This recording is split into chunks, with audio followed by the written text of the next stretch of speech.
Thank you, Gustav, and welcome everyone to this session. We're delighted to have you with us. Whether it's the Great Resignation or the war for talent, a lot of the discussion is about finding the best people and how you attract them. However, once you have recruited the best, how do you keep them, especially in times of economic uncertainty? Following his recent acquisition of Twitter, Elon Musk is perhaps an extreme example of how not to retain employees.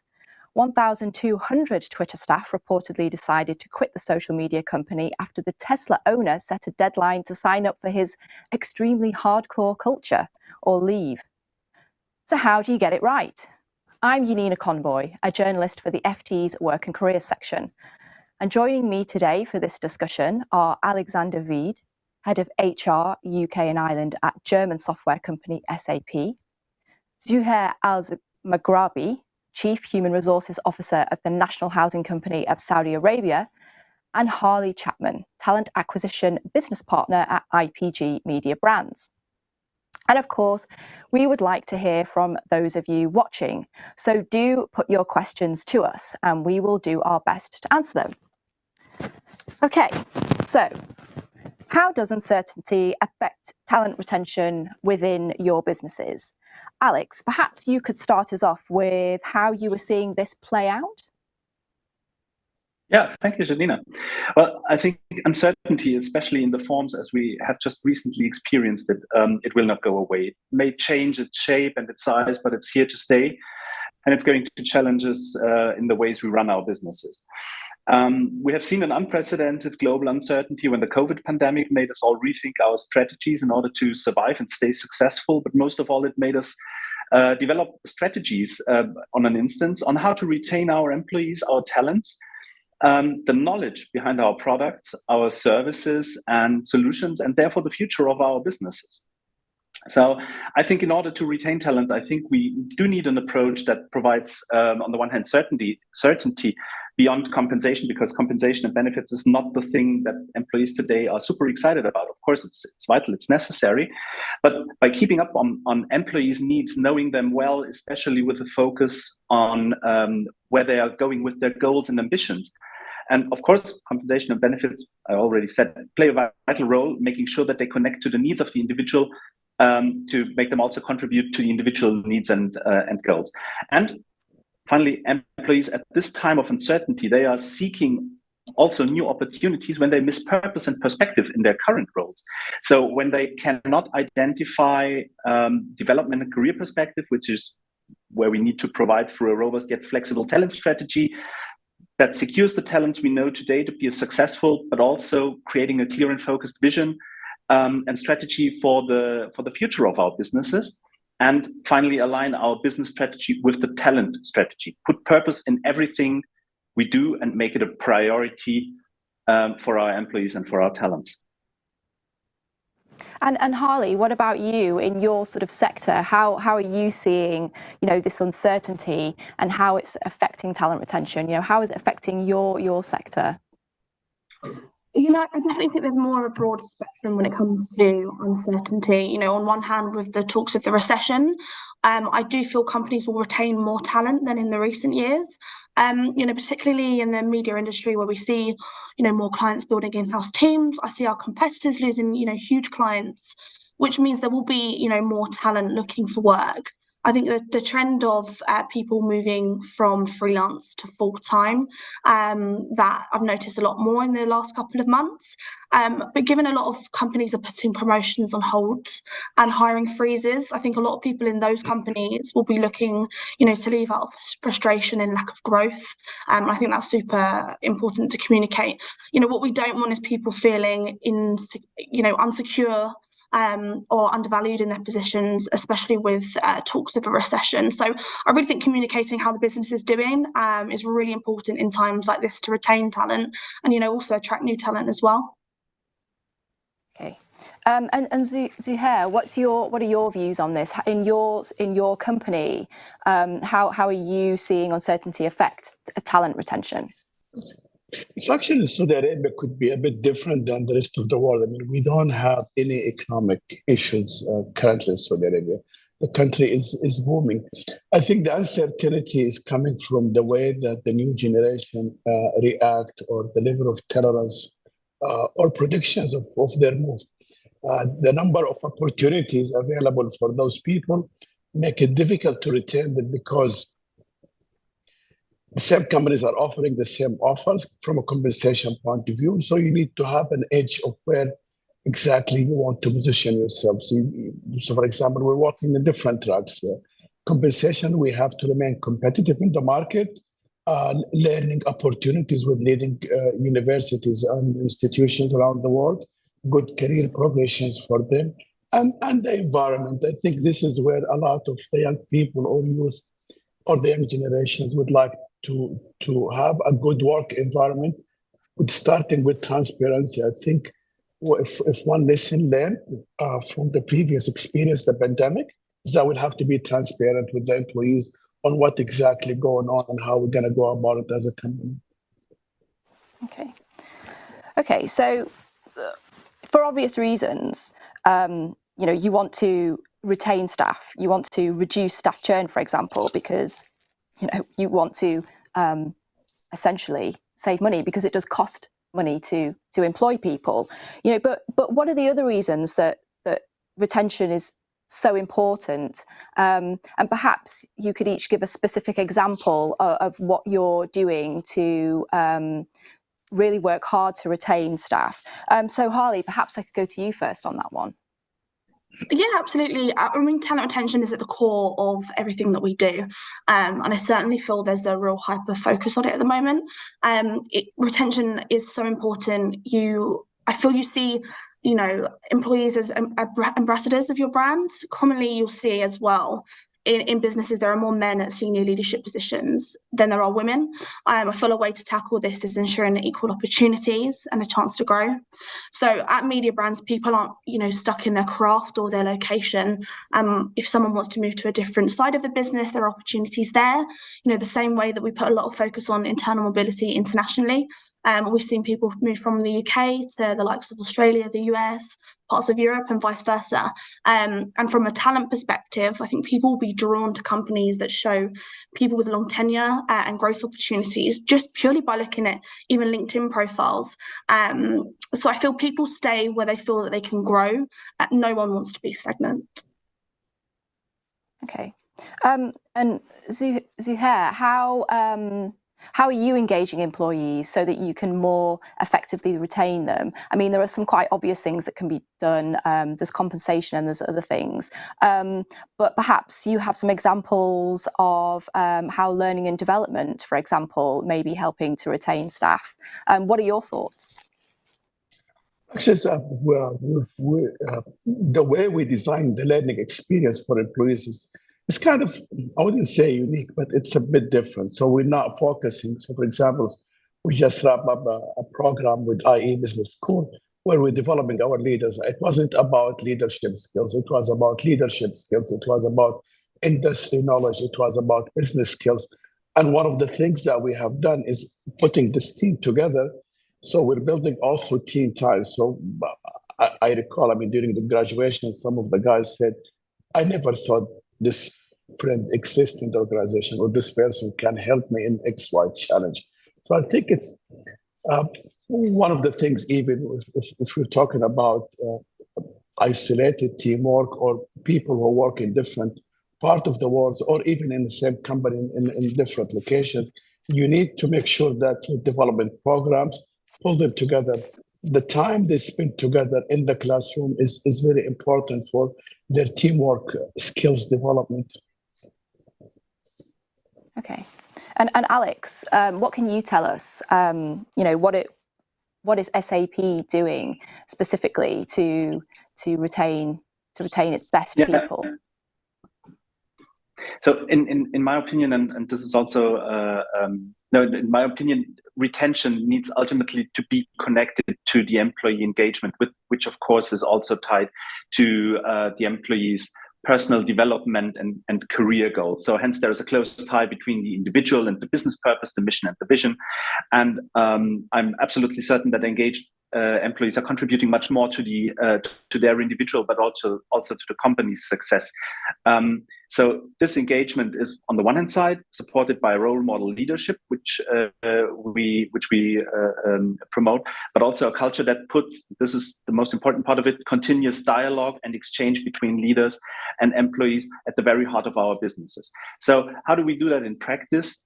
We do feature a tailored learning and talent management. We have an incredibly broad, and I absolutely agree with what Zuhair just said a few seconds ago, that puts the individuals' need and desire to learn different things in order to develop themselves along their development plan, may that be a formal or an informal one. But at the same time, also providing a framework, providing a talent management that goes away from the one-size-fits-all, that turns to focused development through a variety of measures, be they formal, be they informal, be it peer learning and mentoring, by developing those employees, those talents really on target, almost on demand, although that sounds a little squeaky, but really help them develop into their next potential role in a given time frame, which is something I think is extremely important to know. So not saying development is happening, that's just going all through your tenure at a business, but you need to give employees also the visibility and provide them with a time frame. When can that next step come in your career? And while we're moving through the generations, those time frames, they get shorter and shorter. Yeah. Harley, does IPG Media, do they have mentoring schemes? Yeah, absolutely. As far as I'm aware, they're twice a year at the moment. They focus as well on what you want from them, and what you can offer as a mentor and what you're looking for as a mentee. So there are multiple ones there. It's headed by our L&D team. We have a whole team focused on learning and development, and they've really strived to push out, manager blueprint training, as well as different opportunities within the business, and they're circulated for anyone within the business, and it's a huge uptake, and it's brilliant to see. Zuhair, does the National Housing Company, do they have a mentor scheme? Do you find this is popular? Is there a good uptake? So actually, we just launched what we call the Talent Bootcamp a couple of months ago, and one of the segments in this is mentor, because we've realized that one of the things we need to do for our teams is to understand how they go about their career. I mean, sitting back and expecting everything to be done to you is not options. You will have to be, you have to work with someone who would help you realize your potential and how you go about it, whether in a technical or a leadership. So yeah, was part of this. And interesting enough, I mean, the reaction of the employee was extremely positive. We were reluctant at the beginning because we're not sure that people accept this concept, but it works miracles actually. Okay, so on this idea of kind of like really essentially engaging particularly younger talent so that you can help retain them and help them develop their careers. In fact, according to a report by Gallup on the state of the workplace, only 21% of employees feel they are engaged at work. So how critical are good management practices when it comes to improving this?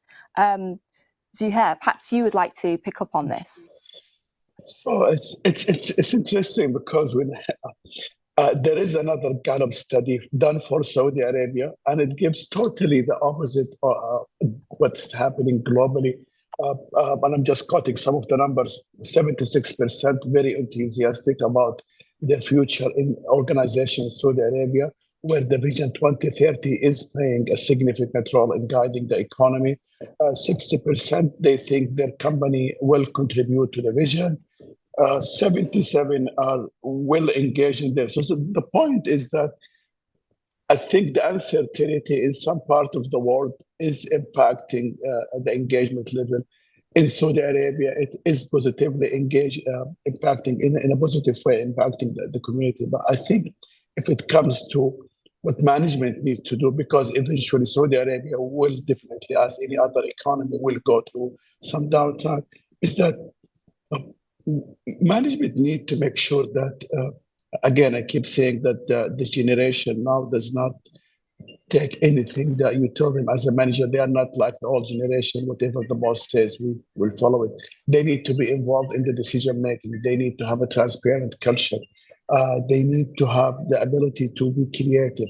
So all these kind of involvement goes beyond the day-to-day operation. They need to feel appreciated throughout their work or career with organizations. Okay. Alex, it's said that people don't leave a company, they leave a bad manager. Do you agree with that? And, how important are good management practices at SAP for retaining talent? And what are you doing to improve your management practices, particularly with the current climate where people are, hybrid working? Yeah, I think what you just said, leaving a bad manager or leaving a bad company, I believe that is very true. Despite the fact that both phenomenons also appear as a mix, I personally believe that good management practices are absolutely vital. So everything around ethical leadership, mutual trust, but also a robust well-being strategy that is embedded in management practices are from my perspective, at the very foundation on which employee engagement thrives.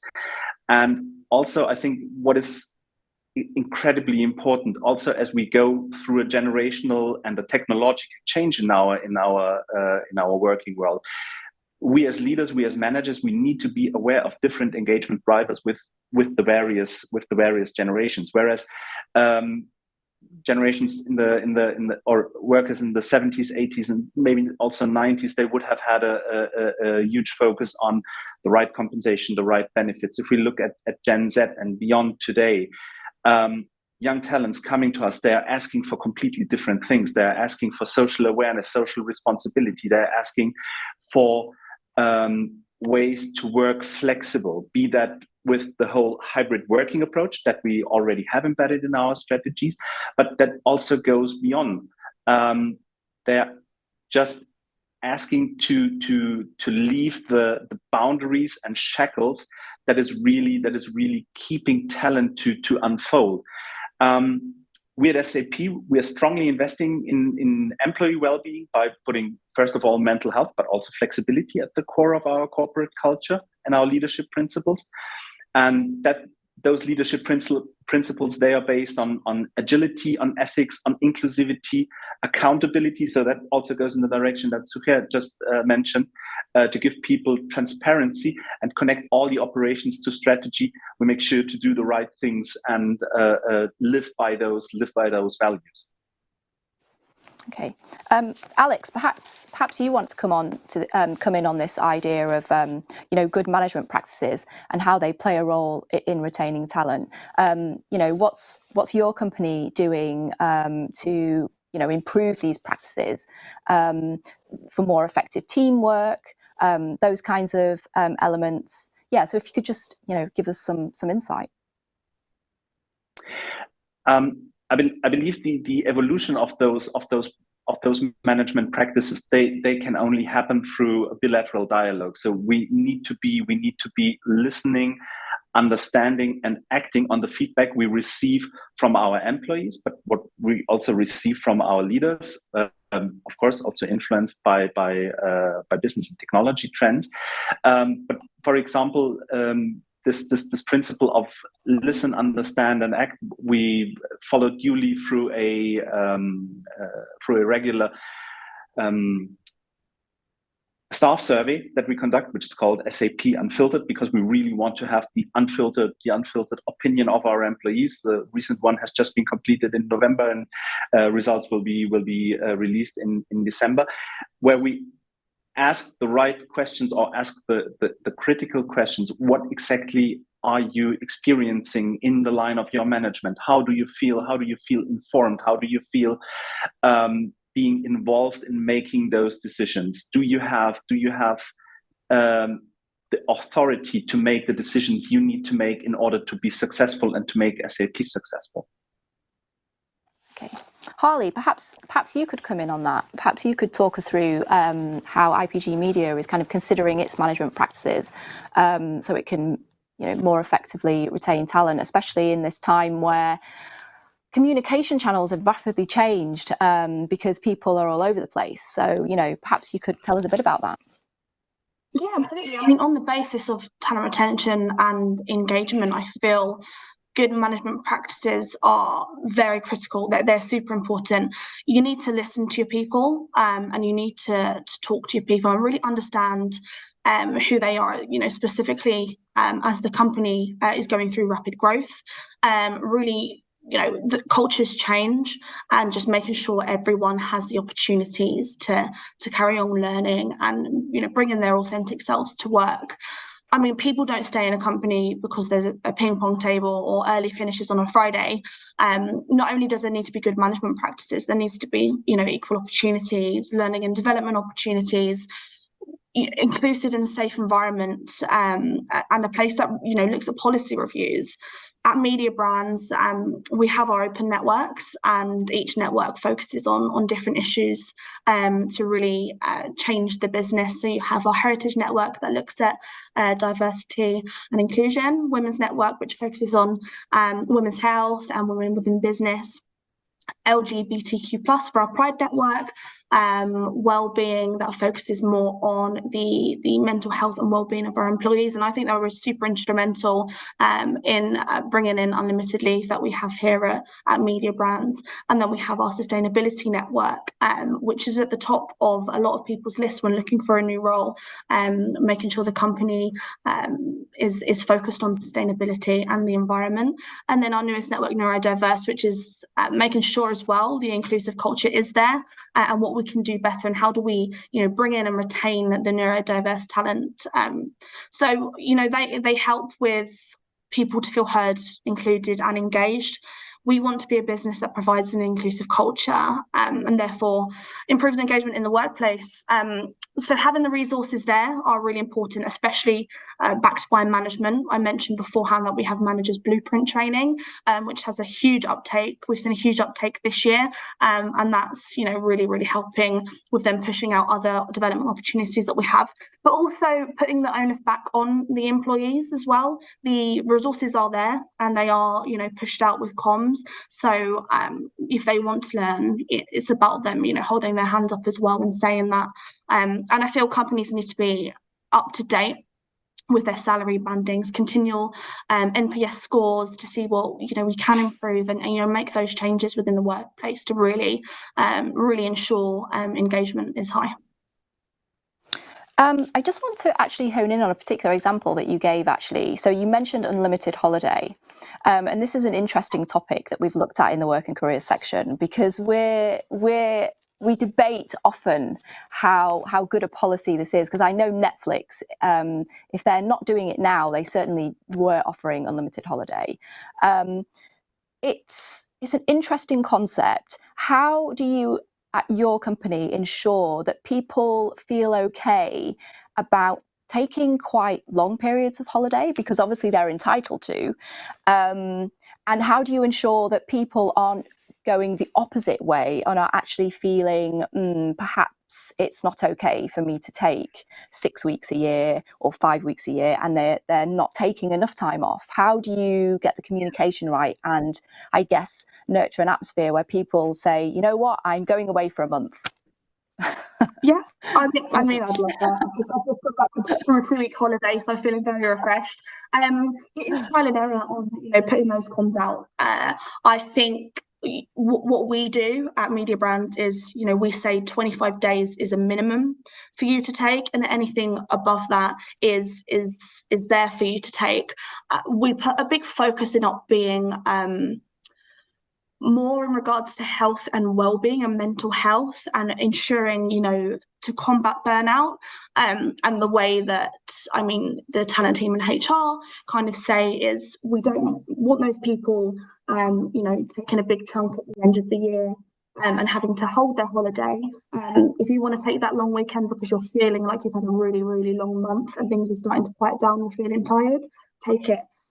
So it's really, really open floor on communicating what we want from that and why we're putting it in place. Because obviously the whole thing around it is people might be a bit afraid and actually take less. So we do put the 25 days as a minimum, and anything above that is, you know, is free reign. We're all adults, and as long as we respect the system, it's working really well.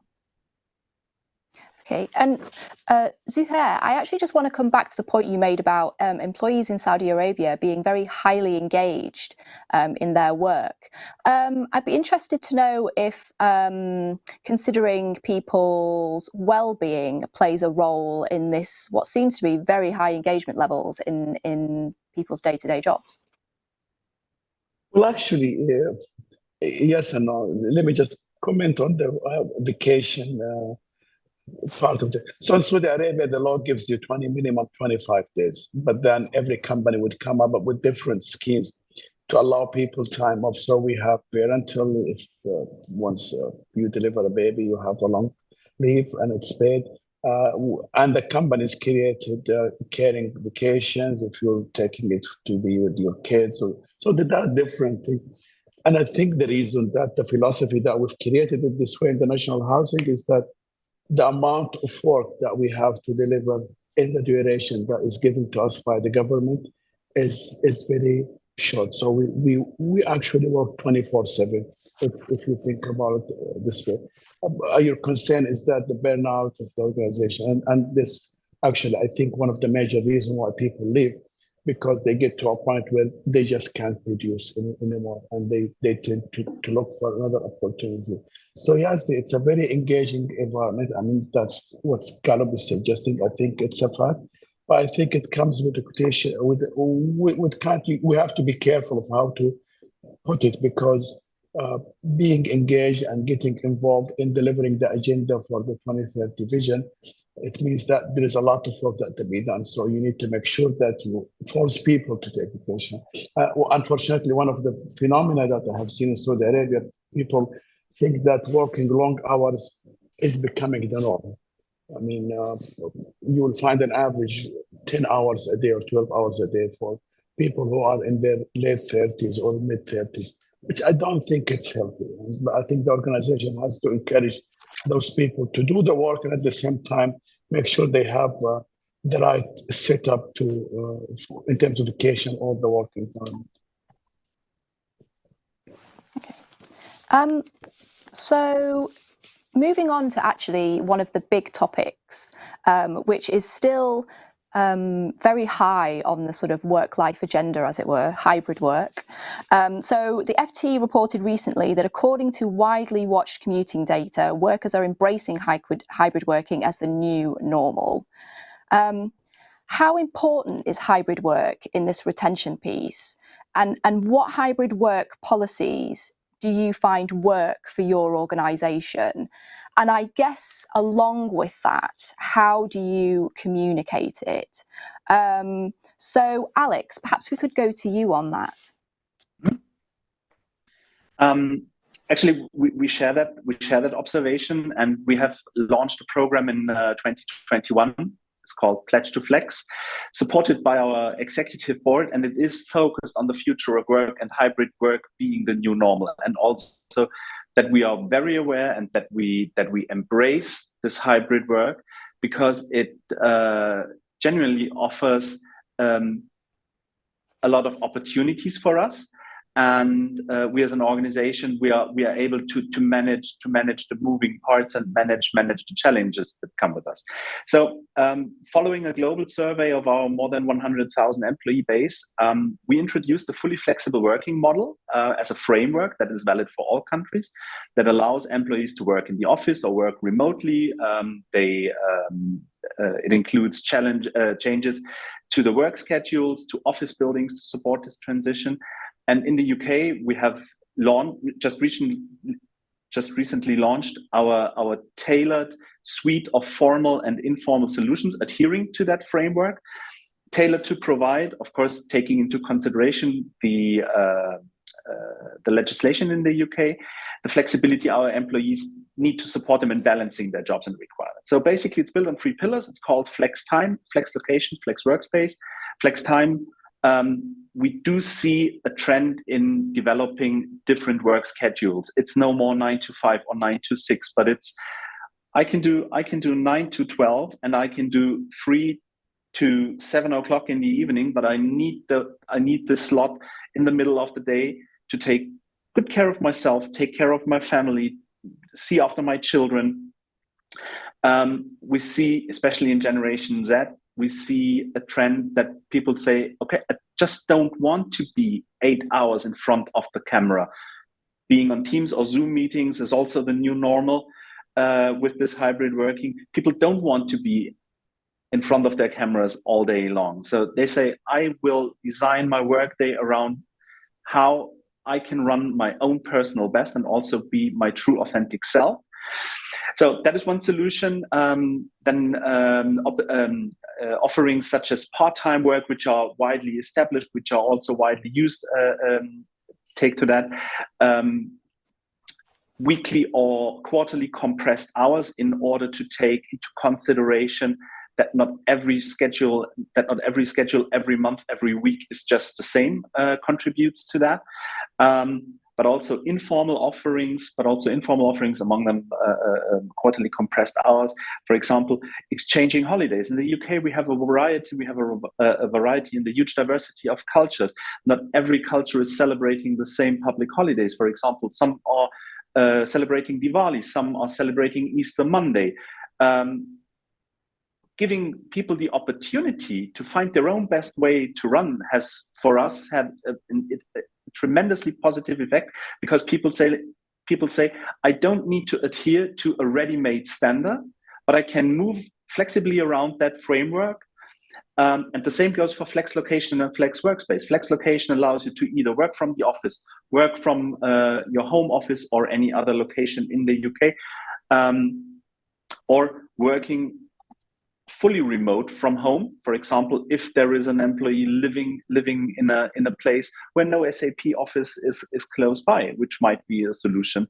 Of course, also with sight to the business requirements. And Flex Workspace finally turns around, which kind of workspace do I need if I come to the office? Would I like to have a conversation in an open space? Do I really need a meeting room for myself and people I'm meeting with, or do I just need a secluded area to draw back, do confidential work, or concentrate on things? So this variety of formal and informal offerings really is designed to provide the flexibility the business needs, but also the employees are asking for. And that plays a huge part in our retention and also talent attraction strategy, because our employees, our talents are asking for that. And at the same time, talents from the external market, they're asking, like, what is your flexible policy look like? So this at hand puts us in a really good position to offer a really attractive workplace. Zuhair, in Saudi Arabia, are you finding hybrid it's necessary to have that as part of your offer, or are there perhaps cultural differences? Do people like going to the office? Actually, it's let me start for a second. I think it's important to give alternative work arrangements nowadays, especially in a society where you have kind of a nice split, 50% females and 50% males. So for a female or a male who wants to take, or she wants to take care of a baby, of a child, there is the alternative. However, my concern in Saudi Arabia is that people took it as a kind of a convenience rather than productivity. So people are expecting you to work. I'd call it flex location rather than a different work arrangement. So instead of you sitting from 8 o'clock to 4 o'clock at the office, you're sitting from 8 o'clock to 4 o'clock, as Alex said, in front of the camera. So you're still working, you're still there, available. The only thing that probably you're home, if you have a parent to take care of, or child or something, you're physically available in this place. So I think we have some steps to go to Saudi Arabia to encourage this. Despite the fact, which is very interesting, the whole research about future of work is talking about this deskless kind of job. So you don't have to have a desk, you don't have to have a location, you work in project in different times based on your productivity. In terms of national housing, yes, we've done a policy allowing, I think, if I recall, 10 days per year that you can work out of home, but then also allowing the flexibility for parenting and taking care of elderly people, for those people who have genuine cases, to also work from home. But I wouldn't define it as a hybrid or a remote working arrangement. Yeah. And Harley, what's your company's hybrid work arrangement? And also, how did you come to that? How did you engage employees to kind of feed back to you after their experience of the pandemic to sort of come up with your sort of hybrid offer? Yeah, I mean, we have kind of a similar framework to what Alex mentioned. What ours is not formal. So we have adopted a 50% hybrid working environment, and that seems to be working well. We're all adults, so if you have a week where it looks like Excel spreadsheet after Excel spreadsheet, you probably want to be at home. Or if you have a client pitch or a collaboration piece, you'll come into the office. So I feel it's more flexibility there with we'd like to adhere to 50-50, but not one size fits all. But I think on top of hybrid working, it's the flexible working. So on top of the flex leave, the unlimited annual leave, we have, for example, 45 days working remotely from another country. I mean, given I used to work in a different country, I would have loved to had something like that, to have gone back home for a month and worked from home. We have core hours between 10 to 4, which really helps our working parents and people that just work better at different times of the day. I definitely work better in the afternoon, so I like having the option there as well. And it then that helps, as I mentioned, new parents, people that have to look after sick family members. So I think things like this, when they're implemented, they will ultimately result in better retention of staff and really a more diverse workforce as well. And obviously working in talent, I can definitely tell you that one size doesn't fit all.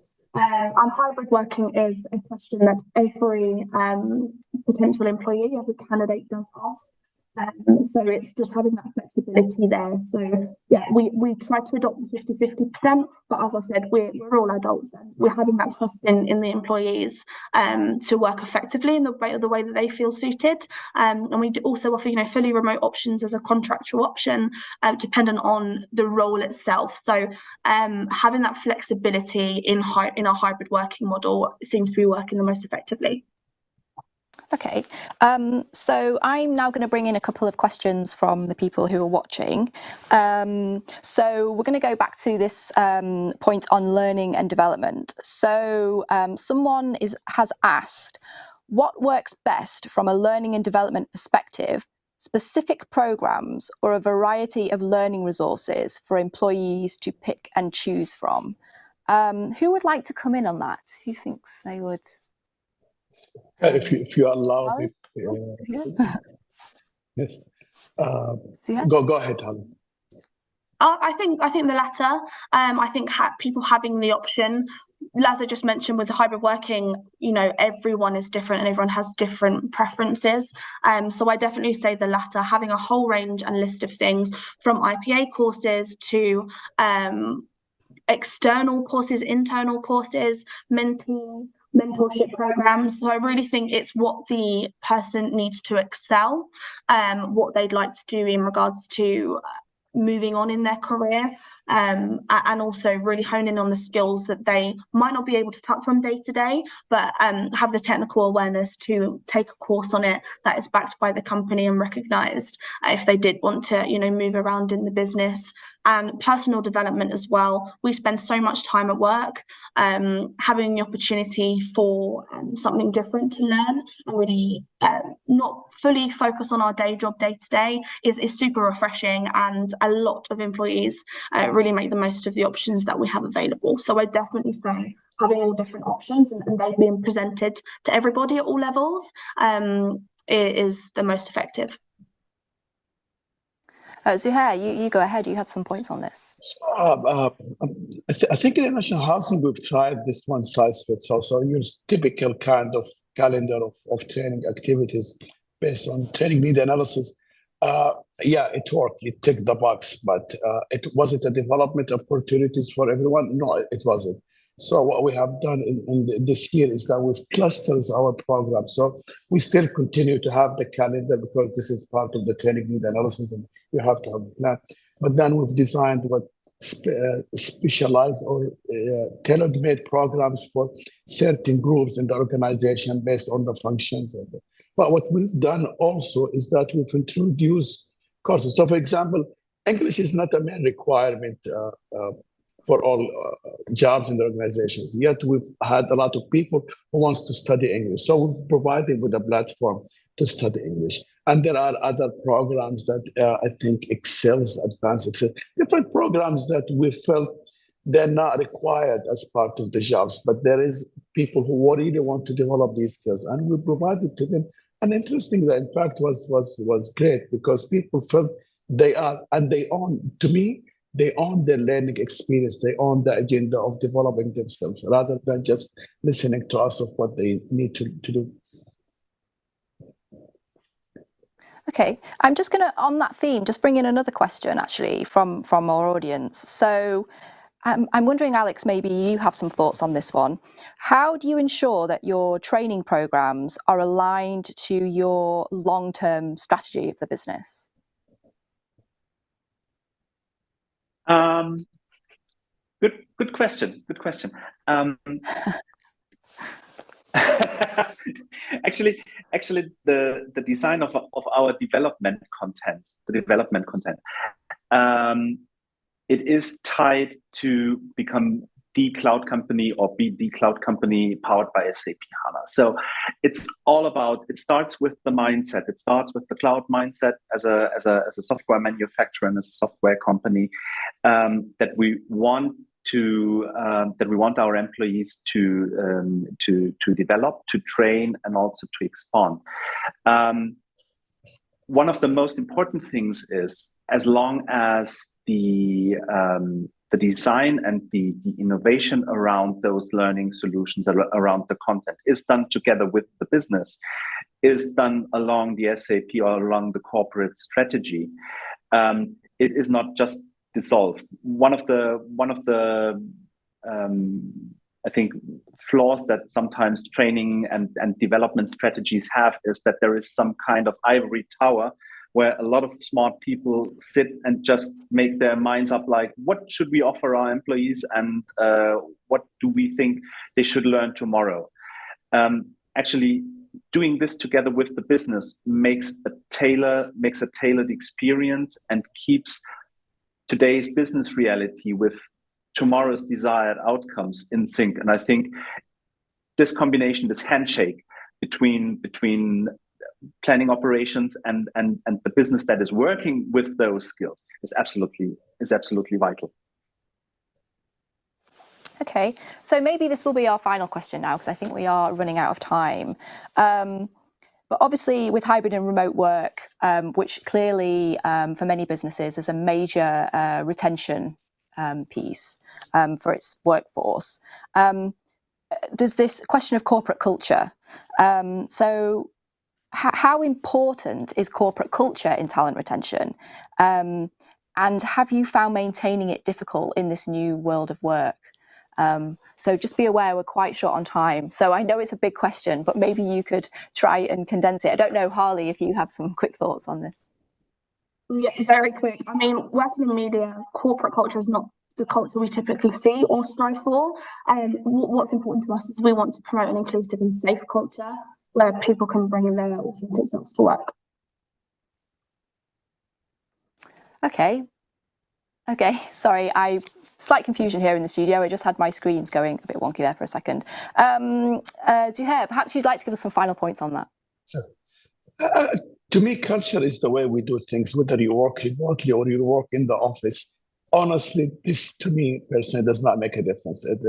this is to me is mathematics, the process of working for environment. But the corporate culture is the way we do, whether we execute our strategy or drive our engagement or working together. If there is a culture, then the method of working is not of an important, or it does not impact it, in my opinion. Well, thank you very much. Unfortunately, we're completely out of time. I'm sure we could speak for another hour about this topic. I would like to thank my panel, Alex, Harley and Zuhair. It's been great to have your invaluable insights. And thank you to our audience. It's been a pleasure to have you join us. I will now hand you back to Gustav. That was indeed a great and deep conversation around different perspectives around engagement, culture, retention. Thank you, Janina, and all the panelists for a fascinating discussion.